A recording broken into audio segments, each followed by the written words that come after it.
Veamos, por ejemplo, el caso número 2, ¿no? Acá ya nos metemos con polinomios de Taylor y los ejercicios clásicos que suelen ocurrir en estos casos, ¿no?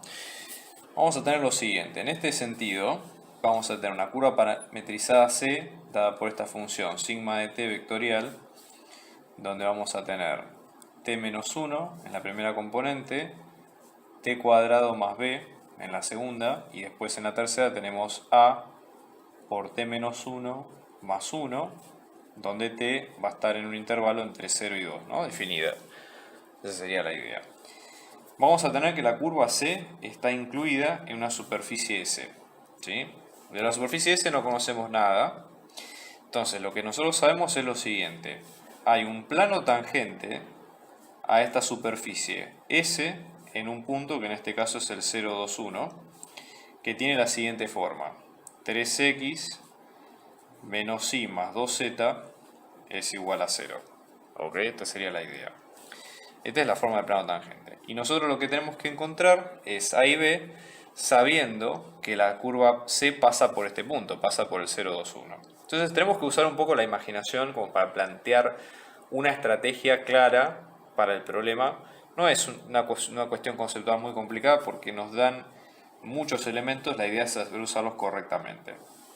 Entonces tranqui porque esa sería un poco la idea del problema, ¿sí? Nos va a resolver el 99% de los problemas, tratar de encarar esto de una forma más madura, ¿no? Entonces, vamos a tener lo siguiente. El punto 021, si lo dibujamos correctamente, está por acá, ¿sí? En este plano. Este sería el punto 021. Habría que ver más o menos cuál es la forma que tiene la curva, pero supongamos que la superficie S, ¿sí? Vamos, yo la voy a dibujar como si fuera un paraboloide, ¿sí? Más o menos, pero esto va a nivel conceptual, no sabemos la forma que tiene la superficie, así que no hay problema. Igualmente no es lo importante, ¿no? La superficie S, imagínense que tiene forma de esto, ¿no? Entonces, la curva C, nosotros lo que sabemos es que hay un plano tangente, que en este caso tiene esta forma, que es tangente en ese punto, ¿sí? Este sería el plano pi.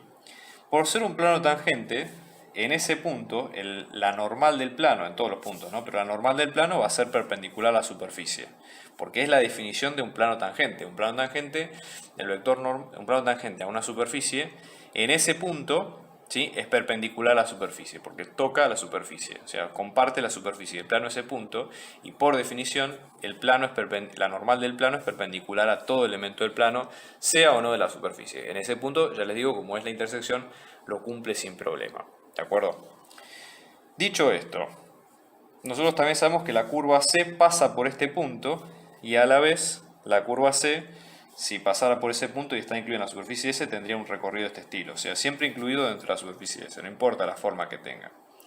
Entonces, para encontrar A y B tenemos varios caminos. Por un lado, si sabemos que la curva C está parametrizada de esta forma, a cada t sub 1, t sub 2, nosotros vamos generando para la curva distintas posiciones en función del tiempo. Es como si fuera análogo a la función posición en física, ¿sí? Si ustedes han hecho física, lo que han visto es que las gráficas vectoriales, una de las opciones que tienen es de describir, ¿sí? La trayectoria en términos de una variable externa a las variables que están representadas en el espacio o en el plano, por ejemplo. Entonces, esto sería, digamos, el sigma de t, ¿no? Entonces, en ese punto la derivada, ¿sí? Esto que sería el sigma prima de t, la derivada va a ser tangente a la trayectoria, ¿ok? En ese punto. Entonces, tenemos por un lado que la normal va a ser perpendicular a la curva, o sea, la normal del plano, que en este caso, la normal del plano siempre se lee, si nosotros tenemos la ecuación del plano, básicamente son los coeficientes que acompañan a las variables. Entonces acá, en este caso, va a ser el vector 3 menos 1, 2. Fíjense, 3 que es el coeficiente de la x, menos 1 que es el coeficiente del y 2 que es el coeficiente del z. O sea, ya ahí lo tenemos identificado sin problema. Después, por ejemplo, lo que se puede hacer es sacar el vector derivado, ¿sí? de este mismo, y lo que nosotros vamos a ver es que la derivada, ¿sí? Para un determinado t sub 0 en el punto 0, 2, 1, por esta misma característica va a ser perpendicular a la normal. Ya les digo por qué, porque justamente el punto de la curva que está en la superficie, que a su vez toca con el plano y el plano es perpendicular a todo. Entonces, todo lo que pasa por ese punto. Entonces, dicho esto, ¿cuál sigue la idea? Tenemos el dato de que para un determinado t sub 0, ¿sí? para un determinado t sub 0, sigma de ese t sub 0 nos va a dar el punto 0, 2, 1. O sea, 0, 2, 1 son las coordenadas físicas reales que tiene el problema, ¿sí? Por otro lado, cuando hagamos la derivada de ese vector y lo evaluemos en el mismo t sub 0, esto nos va a quedar perpendicular a la normal, con lo cual, ¿cómo nos damos cuenta que dos vectores en el espacio son perpendiculares? Muy sencillo, porque el producto, digamos, punto de los dos es 0. Entonces ya con esto tenemos dos ecuaciones para armar. Fíjense que nosotros tenemos dos variables, que son A y B. En realidad tenemos también T, ¿no? Que sería otra variable más, pero digamos, de alguna forma, nosotros ya podemos empezar a sacar las incógnitas que necesitamos en cada parte. Ya con estos datos sería más que suficiente. Entonces, como para tener una idea, ¿no? Y además, nosotros lo que tenemos es que, por ejemplo, ya sabemos que en ese punto, digamos, la función, bueno, vamos viendo, digamos, cómo va surgiendo, ¿no? Pero ya con dos ecuaciones tendríamos como para reemplazar sin problema. Entonces, vamos con la primera parte, donde nosotros en este caso vamos a tener que sigma de t sub 0 nos va a quedar el punto en cuestión, que es el 0, 2, 1, ¿no? Entonces, vamos a tener, por ejemplo, sigma de t sub 0 nos va a quedar como t sub 0 menos 1, después tenemos t sub 0 al cuadrado más b, y después tenemos como a por t sub 0 menos 1 más 1. Venga, acá estoy replicando la ecuación sin inconvenientes. Y todo esto nos va a quedar como 0, 2, 1. Entonces vamos a ver componente a componente, ¿sí? Las ecuaciones. Tenemos la componente en x, que es esta. Después tenemos la componente sí, que es la segunda.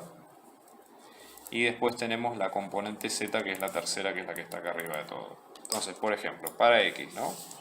Fíjense, vamos a tener que t sub 0 menos 1 nos queda 0. Sumamos 1 de los dos lados y t sub 0 nos va a quedar como 1. Ahí perfecto, lo sacamos, no hay problema. Vamos con la siguiente, que sería la de i. Ya con esto ya alcanzaría para definir un t sub 0. Así que si la respuesta es coherente, ya no es más una incógnita para nosotros.